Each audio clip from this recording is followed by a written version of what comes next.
Guys, it's time. I'm at the theater. I'm gonna check out the Napoleon movie by Ridley Scott.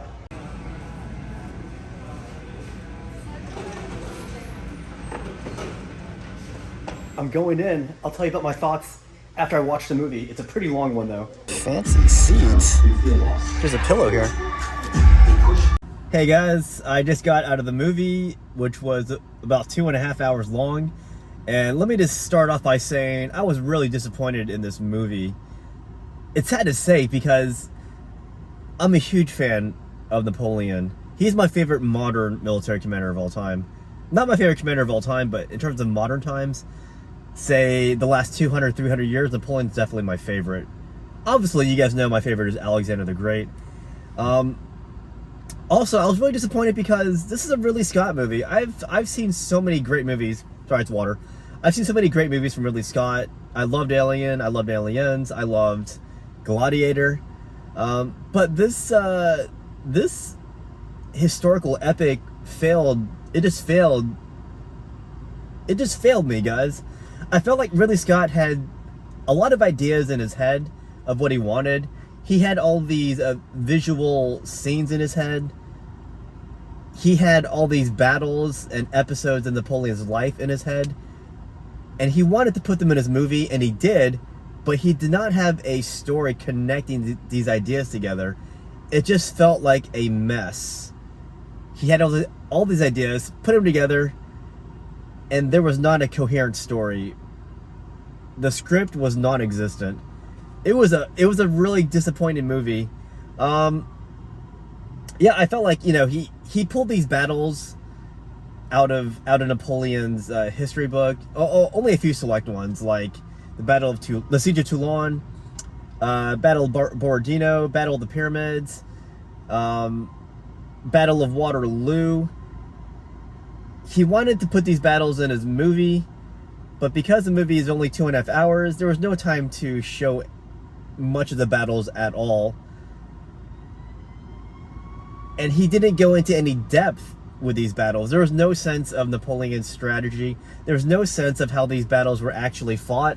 The only thing you see from these battles is Napoleon covering his ears when he's about to launch his artillery. But you know, there's no sense of how Napoleon actually fought his battles. There was none of that Napoleon's, you know, march till you hear the sound of the guns.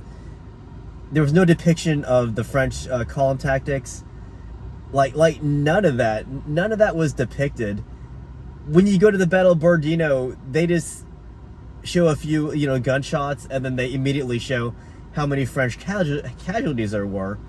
But there was no depiction of Bagration and his little mini fortresses, his little bastions of defense on the battlefield. None of that. At Waterloo, you don't even hear of any of Napoleon's marshals. No mention of Marshal Ney, no mention of Grouchy, no mention of Soult. It was just, there's no mention of anything. There was no mention of Marshal Ney's failed cavalry assault. There was no mention of not even the British failed cavalry assaults. They did show the squares. They did show the Duke of Wellington, but there was just no sense of anything from those battles. It was just bizarre. It was just like Ridley Scott. You know, I think he heard a few things about Napoleon, but he didn't do any research about Napoleon and how he conducted his battles. It just felt like every scene was glossed over. All of his battles were glossed right over. It just, Ridley Scott had these ideas of what he wanted to see in his head, but he didn't have any blueprints for how to frame his story. There was no story. There was barely a script. It was just a bunch of scenes of Napoleon brooding, and when Napoleon does talk, he sounds like a misogynist idiot. Gosh, it was so disappointing watching this movie. That said, I will say that Napoleon, the movie, it did have some pretty good budget, and I don't know. When I was watching the Battle of Austerlitz in this movie, it was kind of disappointing to watch those, because again, here was another battle that Ridley Scott heard of, and he heard about, you know, Napoleon, you know, destroying the ice, and all these Russians just sinking into the freezing cold water. But that's all they showed. They didn't show Napoleon abandoning the Pratzen Heights to lure the two emperors up this hill, and then Napoleon recapturing it. There was just no sense of any of that. This movie was so disappointing in so many ways. I'll say, if you want to see a really good biography of Napoleon's life, there was a little mini series. I think it was TNT A&E. It was one of those channels, and it had John Malkovich randomly. But that miniseries was great. That'll cover Napoleon's military bio a lot better. That show has a lot more time to flesh out these stories. You even have a better sense of what the battles were like.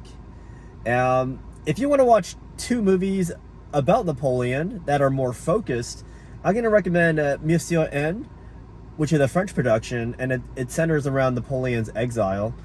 And then you have Bondarchuk's famous 1970 movie, Waterloo, which uses 15,000 troops or 15,000 extras to depict these battles. When you compare those scenes, the battle scenes in Waterloo compared to the battle scenes in Napoleon, there's a huge difference. In Waterloo, they look like actual armies fighting. In Napoleon, it looks like company level battles. They look so much smaller in scale. It looks like a poor man's battle, a poor man's Waterloo, without the details of Waterloo. So yeah, I feel like if you're going to cover a movie about Napoleon, you need more time to cover his bio.